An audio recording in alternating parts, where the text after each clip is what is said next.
Welcome to the Business as Mission podcast, dedicated to those who long to see God glorified in business and the nations reached for Christ. Your host is Mike Bayer, longtime BAM leader and founder of Third Path Initiative, an online education resource for starting and growing BAM businesses around the world.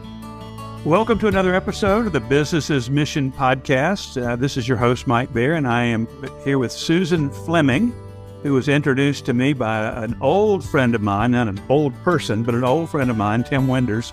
I'll give a quick shout out to Tim and encourage our listeners to go and listen to his podcast, the Seek, Go, Create podcast. And Susan was a guest on that. And Tim immediately said to Susan and then to me that you guys got to meet and talk. And as I got to know about her a little bit, I thought she would have a message of real encouragement to our audience. So Susan, welcome to the Business as Mission podcast. Thank you so much for having me. I'm excited to be here.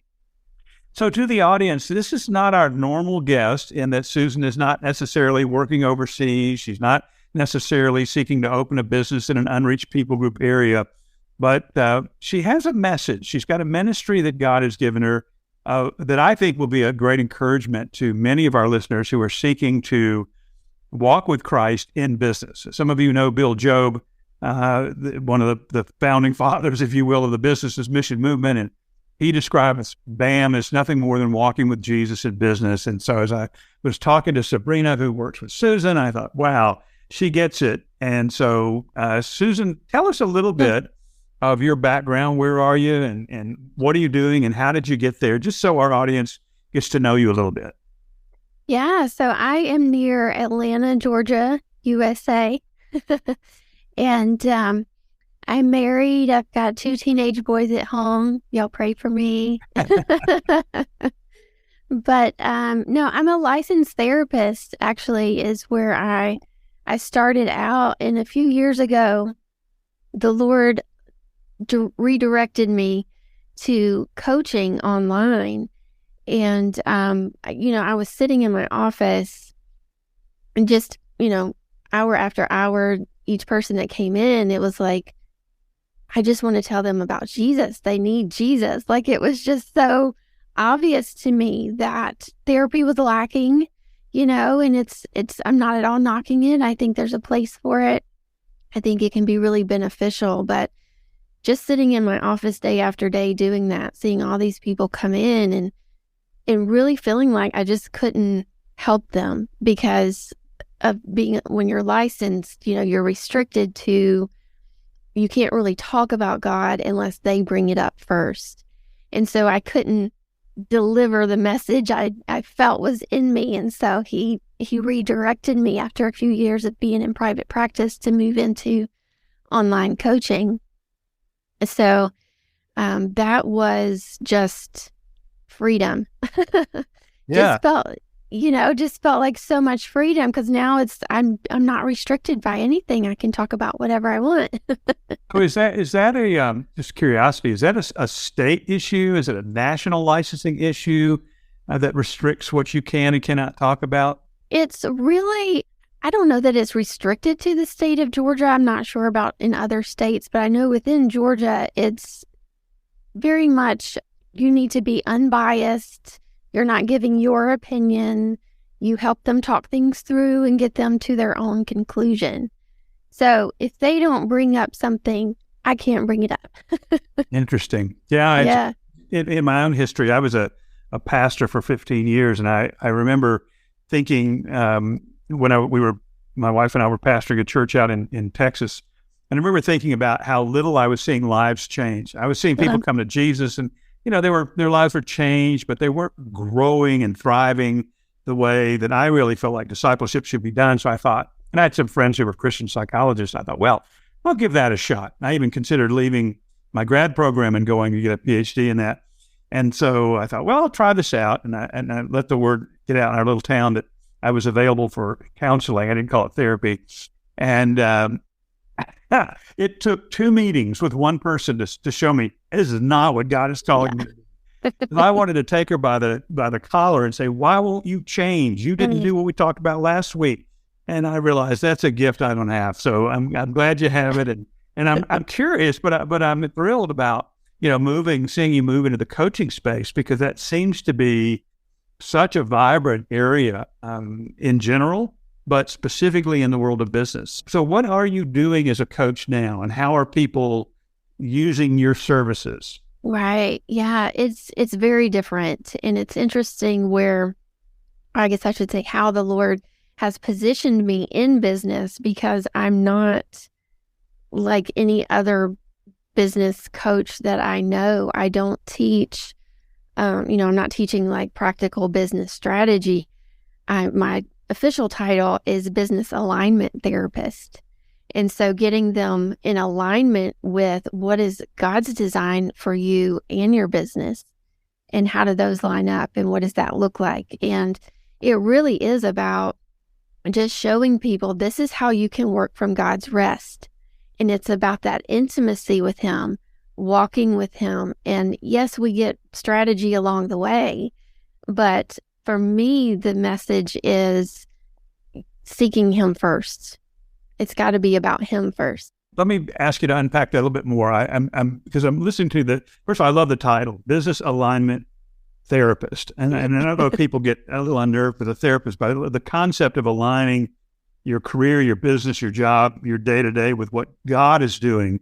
And you said, I get it. And I think a lot of people say, yeah, that's what I want, or that's what I'm striving for. But you said something interesting, Susan. You said working or leading from God's rest. And that sounds cool, but I would imagine that many of the people listening to this right now, whether they're in the U.S. or they're in some other country, they're thinking, yeah, rest sounds wonderful. I sure would like to get some. Talk about that working from rest for a little bit, because I know, and I'm going to, when we get at the whole point of advising some of our listeners who are doing business as mission around the world, I want to come back to that, but just amp on that for a second for me.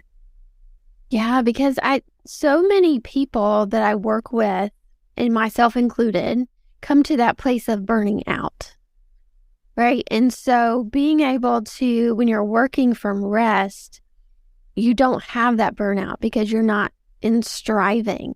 You're not trying to reach for the things that God has said is already yours, right? It's a receiving posture. So rest is not about inactivity. It's not about, hey, let's go take a vacation more often. It's really, and that's the thing is, right, people think of rest in terms of physical rest. And this is a spiritual rest, a rest for your soul to stop striving and learning how to operate from spirit.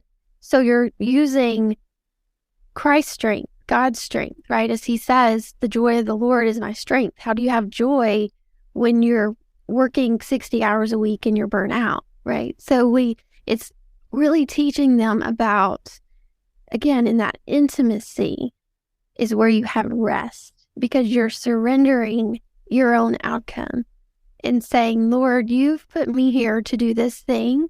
Let's partner together to do it. I'm not doing it for you. I'm doing it with you. What a great distinction. And I know many people would say they're doing it with Him, but they really aren't. And I mean, I could testify to that as well. Many times I find myself doing things for God instead of doing things with God. And I'm thinking about two verses in particular as you were sharing that, Susan. One is where in Matthew 11, Jesus says, all of you who are weary and heavy laden, come to me and find rest, take my yoke and learn of me. My yoke is easy and my burden is light, and you will find rest for your souls. When you were talking, I'm hearing those words in my head. And the other is more obscure, but it's a critical concept from the book of Hebrews. It talks about Christ being our Sabbath. Christ is our Shabbat. He is our rest, not a day, nothing wrong with a day, but not a day, but a person. And that's what I'm hearing you say. Yeah, that's exactly what that is. Yes, Hebrews 3 and 4, and where he is talking about we've been invited into this rest. Because so many at that time were saying, that's not for us, right? And I think a lot of times still today we say, but that's not for us because there's so much to do. But Jesus is more focused on who you are being than what you are doing. Do you ever use the phrase, you're a human being, not a human doing? Yeah. I would think you use that a lot because we're also action oriented, and it seems like contemporary Christianity is so focused on get out and do, and versus be. So how did you discover this? I know you said you, like many of us, experienced burnout maybe more than once, but do you have to burn out? Do you have to, be like Elijah, saying, I am left, and, take me to me. You have to be that far down to learn this? I certainly hope not. You don't have to be, but it when you're working with people who are really driven and ambitious, I find that it usually takes something really disruptive to get them to stop and move a different direction. So you don't have to if you have the insight before you get to that point to say, this isn't working, and if I don't stop, it's just going to keep getting worse. Yeah. I see that. But I also would imagine that the people that are reaching out to you, or the people that you're being referred to, are probably there or close to there. They have a sense of, this isn't working. I need something. And your message is, no, you already have it, but you're just not using it. You're not walking in it. So can you share a little bit more about your journey without getting too personal? When you said you had two, you get as personal as you want. I don't want you to feel the pressure. You said having two teenage boys. I reminded once of somebody who said that's like raising a herd of buffalo. So, yeah. So my journey was being that overachiever, high achieving, type A, driven, go, do. And there was so much anxiety and stress in my life that I didn't know how to be without it. And so if I had a moment, just like seconds of quiet, it was like, I don't know what this is. Like, it was so foreign to me. Even if my body was resting, my brain never stopped. It was just constantly going and thinking and, not being able to sleep at night, just laying there thinking about all the things you got to do the next day and going through my list. I had lists of things everywhere. Everything went on a list. You ever have a list of lists? Yes. It was bad. And it's not that there's anything wrong with that, but what I found in that was I was just being performance driven. It wasn't for the sake of, how can yes, I wanted to help people, but it wasn't the motivator was fear. And that's a huge differentiator between, fear and love, right? The opposite of love is not hate, it's fear. And God says perfect love casts out fear. I was living in so much fear that performance was driven by the fear of, what if I'm not good enough? What if I disappoint somebody? What if, that somebody is God, right? Mm-hmm. And there was so much fear in getting it wrong. And so that for me was the point where I started to see the difference of for and with. Because like you said, so many people will say, I am working my business with the Lord. And I would have said that too. But for me, I was doing it for Him, thinking that I needed to earn something from Him, right? If I'll do this for you, and then He'll do this for me, is kind of where I was at. And so it really just, that point of, I say burnout, but it was really just me coming to the end of me, physically not being able to get out of bed, having migraines multiple days a week, having the anxiety just being so bad, and then depression happening, and then, all the mental health things that we don't necessarily connect with what we're doing in our business, right? And so I had to make that connection first of, let me look at the bigger picture, because taken individually, I can make an excuse for each one of those things, right? I'm tired. Well, of course I'm tired. I'm working, 60 hours a week. Why wouldn't I be tired? And we don't see that exhaustion as a symptom of a bigger problem.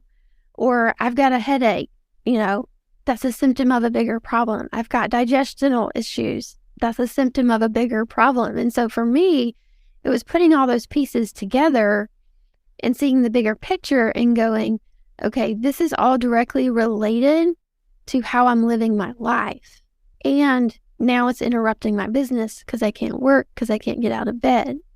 Right. So for me, I had to hit that wall, for God to get my attention and go, Susan, there's a better way. I have a better way for you. We'll be right back after a short break. So hearing how he brought you to this, how did he bring you through it? What did he begin to do? And I know you're not done yet in that. I mean, it's we're our journey is, we're on journey with Christ. We're on mission with Christ. But what did he begin to teach you and show you that brought you more and more toward a healthy place where you felt the rest and the peace and the freedom that we're promised and most of us struggle to experience? Yeah. So I had a friend who is also kind of like a coach, mentor. I don't know what label she even has, but she, just in talking with her, she was telling me about her journey, and we had so much overlap. And I knew I saw something different in her that I didn't have. And she talked about Jesus in a way that was so foreign to me. She talked about him as if he were just like, he's a friend in her life, just like, me and you were talking. She would say things like, well, I was talking to Jesus about da-da-da-da. And I'm like, that is so weird. Like, I didn't have a grid for that because I didn't have that relationship. And so just in seeing that difference in her, in knowing, I don't know what this is, but I know that I need it. And just asking her, can you help me? Can you kind of mentor me and show me, like, how did you get from here to here? And so her taking me through that journey, the very first thing we did, and this would be advice for anyone listening who's like, I'm at that place of, I've got to do something different, but I don't know what it is. Going back to that fear and love thing, right? I had so much fear. So the first thing she had me do was just sit with Jesus and allow him to love me. Now, I had no idea that I didn't know how to receive love. I didn't know that was the issue. I didn't know at that point that fear is what was driving me. So without having that insight, going into that, just sit with him. Don't do anything. Don't have any expectation. You don't have to talk. You don't have to ask him anything or tell him anything. Just be. I didn't know how to do that. I suspect most of us would have to confess that we don't know how to do that. I keep thinking about our listeners. I think about me too. But I think about our listeners who are so hard at work in so many places around the world. And I know some of them because I've got to know them quite well through this podcast and other means. Some of them are, I can't say there, no one's there, but they're walking that way. I mentioned Bill Job at the beginning of the podcast. He speaks very much on this very concept. And there's some other guys I know around the world that I think this would describe them, but many, many, many of the folks in the business's mission community, which is just one subset of the body of Christ worldwide, I think they would listen to you and go, wow, that sort of sounds like what I need, but I don't know how to get it. Yeah. What do you say to them? Well, there is hope. Let me say that for sure, because that first time I sat with Jesus, I lasted maybe 10 seconds. Yeah. Like, so it's hard. It's hard. It's so difficult, but I love telling people that. Now, at the time, of course, I was like, I got really down on myself. But I like telling people that now, that you can start anywhere. If I started at 10 seconds, you can start anywhere. And so just whatever, just in the moment, like if you're listening to this right now, hit pause and sit there for see if you can go 10 seconds, right? And just in the quiet, because like I said, my brain never shut off. So part of it was me sitting in quiet, and the other part of it was being really afraid because I felt really vulnerable.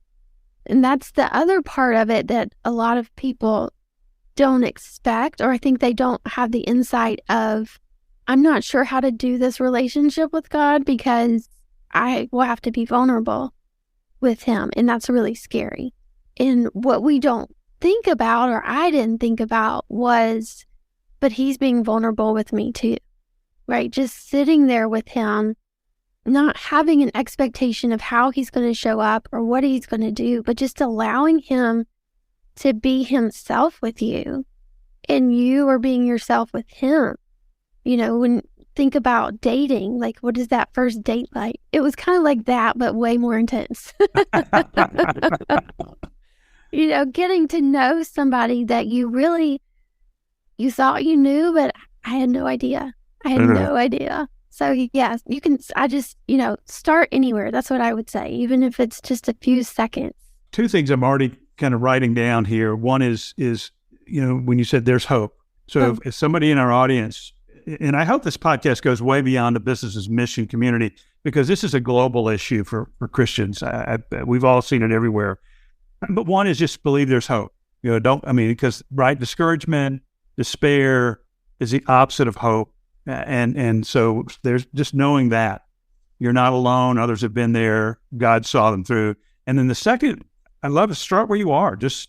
And by the way, people, you have permission to turn the podcast off and just be quiet. If you're driving along, you might want to do this later, but if you're sitting in your study, then do it. But so the second is just stop, right? Just be quiet. Don't do anything. Just be with the Lord.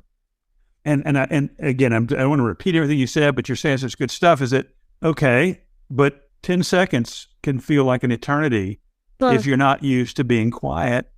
So, and I don't want this to become a formula, because then it'll become something we all strive to do. So, it's on a checklist. But then what next would you say to somebody? And again, I painted a little picture for you that our audience, they are living in tough places, doing tough things. Some of them are walking out of the rest with the Lord. Some of them are not.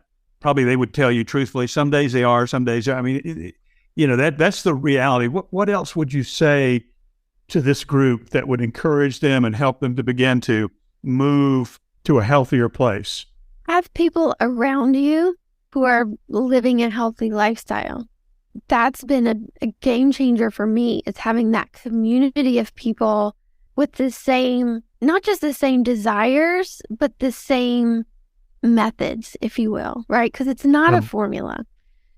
But for me, being around people who understand the difference of the for and the with, right, can help to keep you out of that performance mindset. When you have people around you who can recognize it in you and say, hey, I saw this the other day, or I heard you say this, and it kind of, it hit me a little funny. Let's talk about it. Giving people permission to speak into your life and to call those things out in you, and to call you up, right? To call you out and to call you up, to call you higher, to talk about the things of the Lord and how it relates to business, to have people around you giving you that community of, we're on mission, but we're not striving for the mission, right? We're doing it from this position of being one with Christ, and we're in him, and we're drawing on his strength, and we're doing it from rest. This sounds so much like some of the writings of John Lynch and Bill Thrall, some of the True Faith community. Even some of the concepts, the language you're using. Are there other resources that people can look at that would help them learn this? And obviously, we're going to give them your website. And I already asked Susan, can I give you her email out? And she said, absolutely. Because there may be somebody right now that's listening and said, I really want to talk to her. She may be that resource that could help guide me through this, or just talk some things out. She's in a different world. She's not a psychological therapist anymore, although I'm sure she uses many of those things she learned, but don't think you're going to a shrink if you call her, you're really talking to a sister who can and help guide you a little bit. Maybe even a spiritual director is a better term for this. But are there other resources they can go to? Are there books they can read or websites that you recommend? Or is it really just like, hey, contact me and I'll guide you? And I know you're not trying to say, hey, I'm the only answer. I don't mean that. But right. Where do they go for the resources they need? Yeah. I would say on the theology side of it, someone that's been really helpful for me to glean from is Chris Blackaby. Is it? As He Is Ministries. Good. Off the top of my head, I'm not sure if that's a .com or a .org, but you can Google it. As He Is Ministries. In the business space specifically, I don't have a resource, unfortunately. I kind of feel like I'm here pioneering on my own. I'm sure that's not true, but I can't think of anyone that I've sat under specifically for business and how to work from rest. I will say another resource that's been really helpful for me is Dub Alexander, and he's the founder of School of Kingdom. School of Kingdom? Yes. So learning about what is the kingdom, right? Because that's a whole nother thing. That's a whole nother topic that will definitely uproot maybe some beliefs that you have in there that don't line up with, what does God say about certain things, and seeing the Bible differently, right? Seeing the Bible through the lens of Jesus versus religion or, that sort of thing. So that's been really helpful in this. I think those would probably be my top two. No, those are great. And I'm gonna put those in the show notes. There's a set of 3 books that I've just finished reading. The first one is called Good and Beautiful God. The second one is Good and Beautiful Life. And the third one is Good and Beautiful Community. And it's very much some of what you're talking about. And it's about the kingdom. Dallas Willard was a mentor to James Bryan Smith, who wrote the books. They're beautiful books. And the first, when you use the word narrative, it made me think of them, because very often Smith will come back and say, okay, here's Jesus' narrative. What's yours? And I've been in the ministry or been in business, been a believer for 50 years, came to Christ in college, I've started churches, I went to seminary, on and on and on. And I'm like, okay, his narrative is different than mine. After all these years, that's part of the reprogramming, the redirection of my thoughts, is that I think this, Jesus says that, in a very gentle way. Not like a condemning club, you stupid idiot. It's just, right. Okay, wow, that's not what I thought. And that's the model he works off of as well. Mm-hmm. So there's maybe some other resources that people could look at. So I know we're going to have to draw it for a close here pretty soon. This is a drive time type podcast, and all of these resources will be in Susan's address and her website. All of that will be in the show notes. But I'm going to go ahead and give it to him anyway. It's interesting. If you could see Susan now, the backdrop that she has says Heaven to Earth. That's the name of the company, Heaven to Earth LLC. And underneath it says equipping leaders to multiply life, legacy, impact, freedom, and energy. And actually, that's the acronym for life: legacy, impact, freedom, and energy. And that is the website, heaventoearthllc.com. And she gave me permission to give out her email, which is susan@heaventoearthllc.com. And I'm not going to ask her to give out her phone number because your phone would be ringing off the hook. But I do want to encourage our listeners to take a look at your website, prayerfully ask yourself, ask the Lord to show you. This to me is a very operative phrase of, Lord, am I working with you or am I working for you? And of course the answer is both, but where am I on that spectrum? Where am I on that continuum?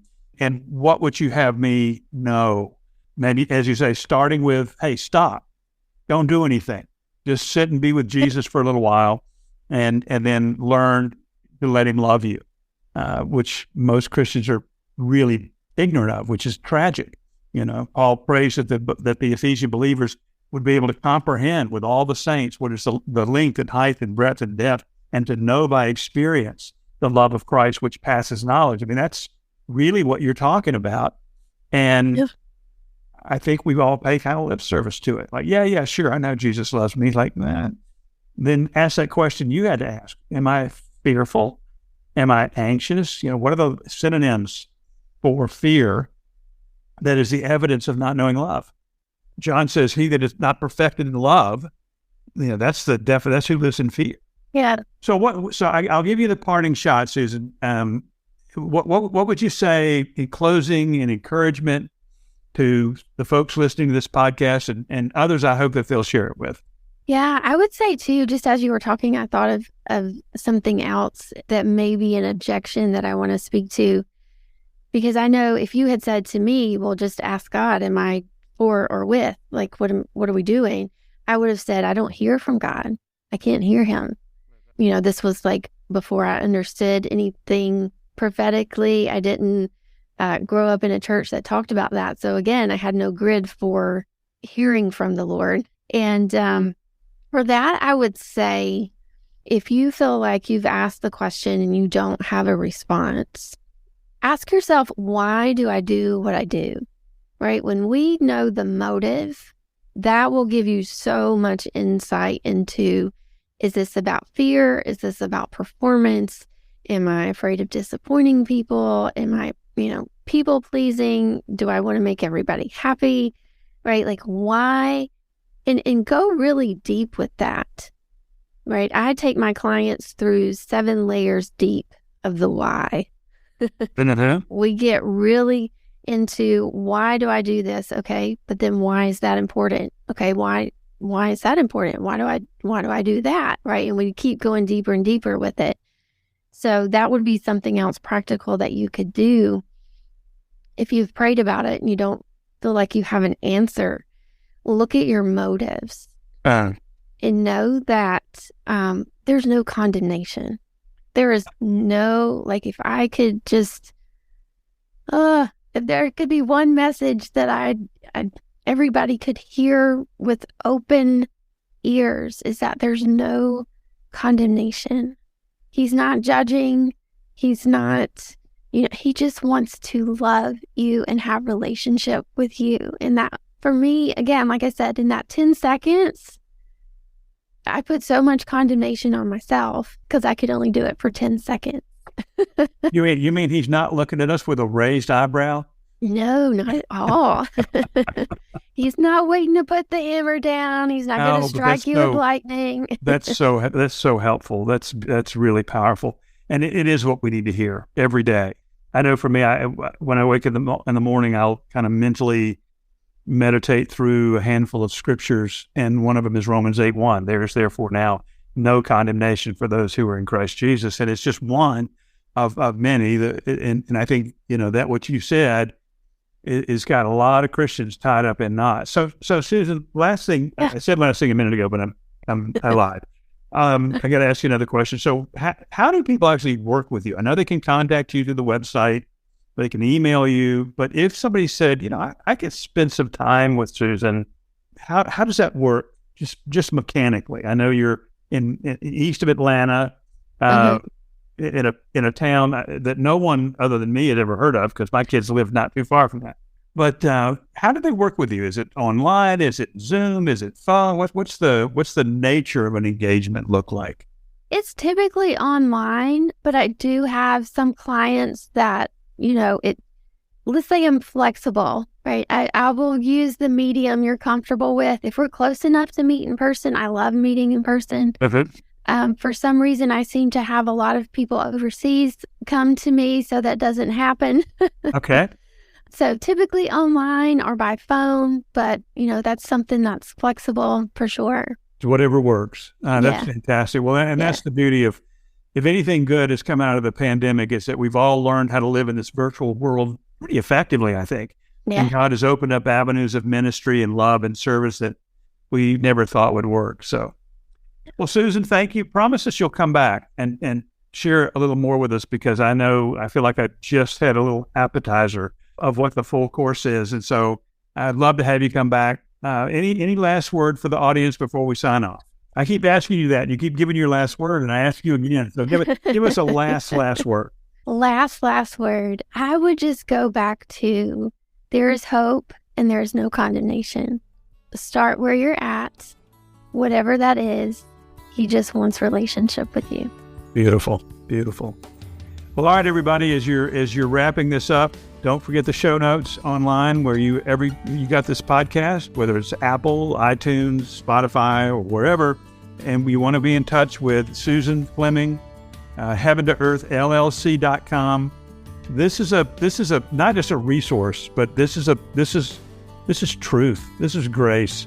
And this is something that I think all of us need to, well, I know all of us need to learn more of and walk more in. So Susan, thank you so much for being with us. And I say, promise us you'll come back. I would love to come back. Thank you so much for having me. Fantastic. Again, Susan Fleming of Heaven to Earth LLC.com. Thanks for listening to the Business as Mission podcast. We invite you to become part of the story by supporting the BAM podcast at patreon.com/BAM Stories. There's a link in the notes with this episode. For more information, go to thirdpathinitiative.com or tryventure.com. Please share this podcast and give us a review wherever you listen.